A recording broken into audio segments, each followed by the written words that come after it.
Insurance. What is it really about? To answer that, I'm going to look at King Solomon, one of the wisest men who ever lived. Hello everyone, I'm Abraham. Thank you for joining me today. Well, I think we can all agree that insurance is about caution and protection. It's doing life with the assurance that there's security in place. Now, besides life insurance or house insurance, a classic example is paying extra for insurance when getting a rental car. Now, I don't know about you, but in my personal experience, some of the times my wife and I have rented cars and opted out on some of those extra costs, like body damage and windscreen coverage, it's come back to bite us in the butt. Once we scratched the car, and another time, a small stone chipped our windscreen. Now, a little bit older and a little bit wiser, we now always get insurance on all our rentals. But have you guys ever heard of Sod's Law or Murphy's Law?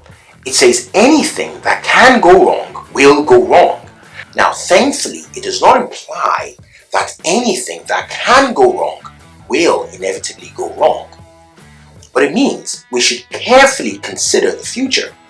Think about what can go wrong if, and prepare for that if, to prevent it from coming to pass. Preparation generally leads to prevention, but we cannot prepare for the future if we haven't spent time to consider the future.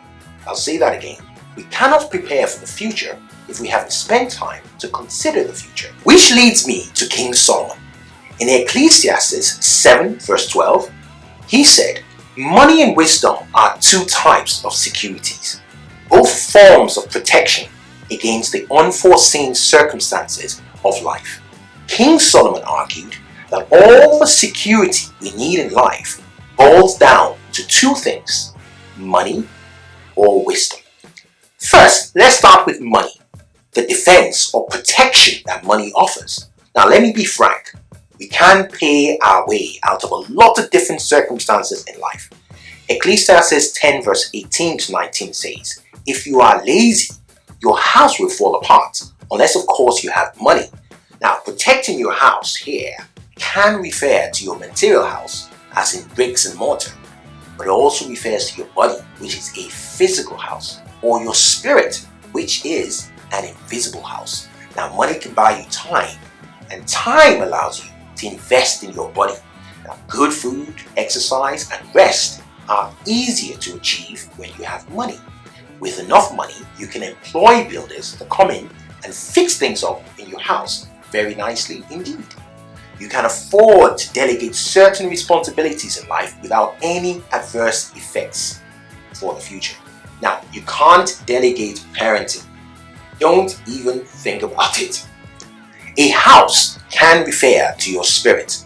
With enough time, you can invest in building up your spirit, giving to charity, spending time in the Word, prayer, having faith, like Abraham did. He delegated his businesses to employees. If you know how to buy time, money can answer all of life's issues. Not in the future life, but this life. Another quote from Solomon in Ecclesiastes 10 verse 19. Unfortunately, most of us with money these days are time poor. So often we are unable to leverage the advantage of money with the benefit of time. What use is money if you don't have time? Whether you are working too hard or in the hospital or even dead. But wisdom goes much further. It leverages money to gain time, whether it's small, consistent investments over years or anticipating in advance what can go wrong. We can stay clear of trouble and secure our health, wealth, mind, and spirit simply by implementing a long-term plan. God said, "My people perish for lack of knowledge," not for lack of money. Do not underestimate the power of one bad, thoughtless decision. It can completely destroy or even end one's life. Wisdom protects us from things money cannot, Solomon said in Ecclesiastes 7 11 to 12. And it confirms wisdom, like an inheritance of money, is a good thing and benefits those who are alive. Having wisdom isn't like inheriting an estate. They are both forms of securities for our future. Solomon continued, wisdom or money is a defense, a protection, but the advantage of having knowledge. Now let's pause for a second to clarify what knowledge means. Wisdom is the application of knowledge. You receive it as knowledge, you apply it as wisdom. So back to that verse. But the advantage of knowledge is this: wisdom preserves and safeguards the life of those who have it on earth. Now King Solomon is saying, money lacks the universal ability to fix everything, which is why wisdom is the principal thing to have. It's like saying money can't buy you class. Where there is class, you usually find money. Substitute class for wisdom. Prevention is better than cure. Wisdom is a defense. Another spiritual synonym for the wisdom in God's context is insurance. Insurance is a defense. Many years ago, I worked for AIG, a large American insurance company. Now, I wish I knew then what I knew now. If it's of value and you can afford the running costs, insure your house, your car, your life, it can make a difference. It's good wisdom. But I'm not here to sell you insurance. Besides, God's biblical idea of insurance goes beyond that monthly payments to the insurance company in case something unexpected happens.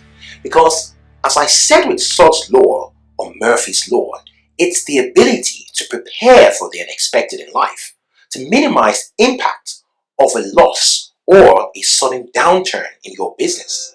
The loss of your current earnings, for instance, taking a shortcut through a dark alley, ignoring your seatbelt on a short journey, or hanging out with friends who get you into trouble with the law, or gambling, or drink driving, or trying out drugs for the first time, or spending too much time with someone who isn't your wife or husband. It's all fun and games until something goes horribly wrong. And when it's too late, it's too late. Wisdom is insurance. And sometimes, not taking unnecessary risk is a tiny, tiny price to pay for your safety, for your freedom, even for your life. Now, pardon my French, but when SHIT hits the fan, you are the one who gets into trouble. And you are the one who needs to pay up and take the consequences. Not your friends, not your one-night stand, but you. Now, I'm not condemning or judging anyone. I'm very much a natural risk taker, so I am first in line for this message. Moving on. Solomon continues. What makes wisdom excellent is that it gives life to those that have it. We can interpret that as life favors the wise. So those with an umbrella usually don't need it, and those without an umbrella are generally, sadly, the ones who end up needing it the most. Solomon goes on to teach that life's worst, think the calamities, the disasters, etc., seeks out the foolish. If one keeps taking unnecessary risks, then disaster has one eye on you. With insurance, you will not find yourself in constant need of quick-fire emergency faith to protect your house, your health, your business, or even bills. Now, use some of that faith to navigate through the everyday. Let it drive your confidence to achieve long-term success. Patience isn't just a virtue.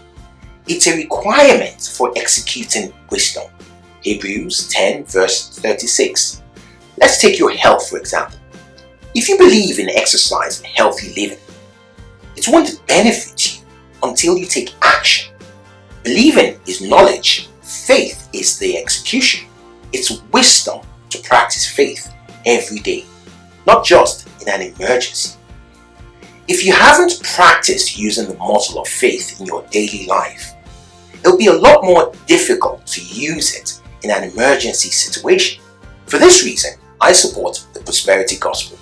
Your joy will be complete when you use your faith to buy a house or go for a better job, when you look and feel healthy. Now, God wishes above all things that you prosper materially, mentally, and physically. 3 John 1-2. Faith takes practice to grow. Faith is a marathon. It's not just a sprint when it's applied correctly over the long term. We're not just chasing success. We become success.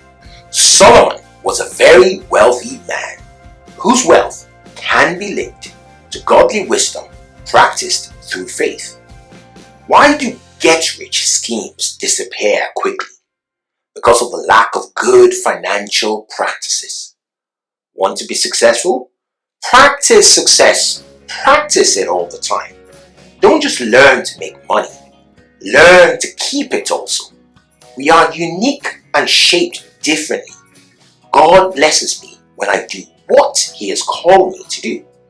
If I ignore what He has naturally gifted me to do, now no amount of hope and prayer will revoke failure. If I can chat to my younger entrepreneurial self, I would advise him to take on investments with a long-term approach. Build up a reservoir of cash for the short term, say 6 to 8 months, to cover bills. I would have gone the extra mile to preserve business relationships that involve friends or family. I would, as a whole, have been a lot more careful and less hasty, and entered into each day with more humility, with the understanding that I was unable to control every situation, and really I ought to better control my emotions, my attitude, and my own point of focus. I would have hoped and planned for the best, but prepared for the worst. Angels are on assignment, fulfilling the systems that God has put in place. Seeking the kingdom of God equals seeking after, pursuing God's purpose for your life. Lastly, Solomon highlighted one of life's unfortunate unfairness. Ecclesiastes 7 verse 15. There is a just man that perishes in his righteousness, and there is a wicked man that prolongs his life in wickedness. Good people who neglect the wisdom of preparation sometimes attract a devastating end. But an abusive, manipulative, and wicked person who manages to use wisdom to prolong a reign of terror, sometimes even evading our justice system, seems to be doing well. Apostle Paul said, "Be wise as the devil, but be harmless as a dove." On earth, good things happen to smart people, irrespective of their level of morality. So be smart. Invest in relationships, which if ignored can potentially bite you in the butt. Don't take your spouse for granted. Do your best to keep things sweet with your boss or your work colleagues, an ex-wife or ex-husband, especially if there are kids involved. Jesus in Matthew 5:25 once suggested it may be a good idea to settle outside court than to waste time and money pursuing an outcome which you have a very good chance of losing. It's just not worth the risk. Beef, court battles, etc. Life is too short. Settle up, move on, and enjoy your life. There's plenty more money to be made and plenty more life to lead. Don't waste half your life fighting. Don't let a fool drag you down along with them fighting. Thank you for listening.